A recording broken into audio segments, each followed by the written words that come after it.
আপনার পাল্টা প্রশ্ন যে মহিলারা কেন একাধিক পুরুষকে বিয়ে করতে পারে না, ঠিক? এটাই তো আপনার প্রশ্ন, যে মহিলারা কেন একাধিক বিয়ে করতে পারে না, এই তো?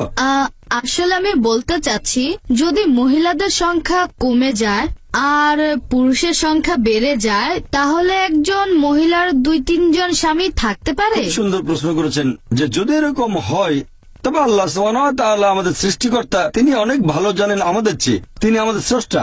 এখানে কারণটা হচ্ছে আল্লাহ মহিলাদের শক্ত করে বানিয়েছেন।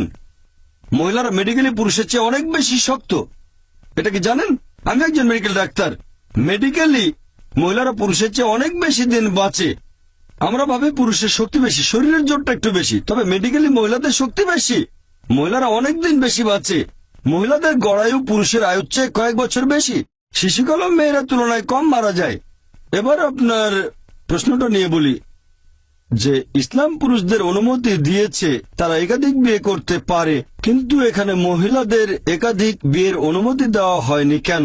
কারণটা হচ্ছে, একজন পুরুষের যদি একাধিক স্ত্রী থাকে, যদি সন্তান জন্ম নেয়, আপনি সহজেই বুঝতে পারবেন সেই সন্তানের বাবাকে আর মাকে। তবে একজন মহিলার যদি একাধিক স্বামী থাকে, যদি সন্তান জন্ম নেয়, তাহলে মাকে খুঁজে পাবেন, বাবাকে বের করতে পারবেন না।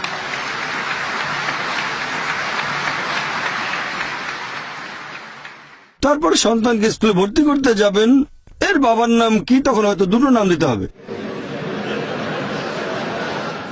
এখন মেডিকেল বিজ্ঞান অনেক উন্নত হয়েছে, যেমন ডিএনএ, জেনেটিক কোডিং। এখন বলতে পারবো বাবাকে আর মাকে, এখন সেটা আগে সম্ভব ছিল না। ইসলাম পৃথিবীতে আছে স্মরণাতীতকাল থেকে। এটা একমাত্র কারণ নয়, এছাড়াও আরো কিছু কারণ আছে। প্রাকৃতিকভাবে মহিলাদের তুলনায় পুরুষের যৌনতাড়না বেশি। তৃতীয়ত, একজন পুরুষ একাধিক স্ত্রী নিয়ে থাকতে পারবে, কিন্তু মহিলাদের জন্য একাধিক স্বামী থাকাটা কঠিন হবে, কারণ মহিলাদের মাসে রজস্রাব হবে, এমন সময় মানসিকতা বদলে যেতে পারে। এসব কারণে একাধিক স্বামী রাখাটা কঠিন হয়ে যাবে।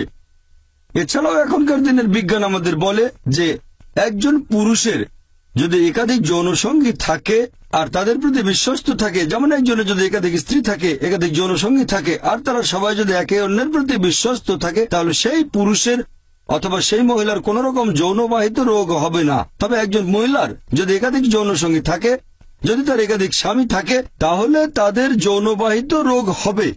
প্রথমে রোগটা সেই মহিলার হবে, তারপর সেই রোগ তার স্বামীদের মধ্যে ছড়িয়ে পড়বে। তাই মেডিকেলি এটা ভালো নয় যে একজন মহিলার একাধিক স্বামী থাকতে পারে। আশা করি উত্তরটা পেয়েছেন।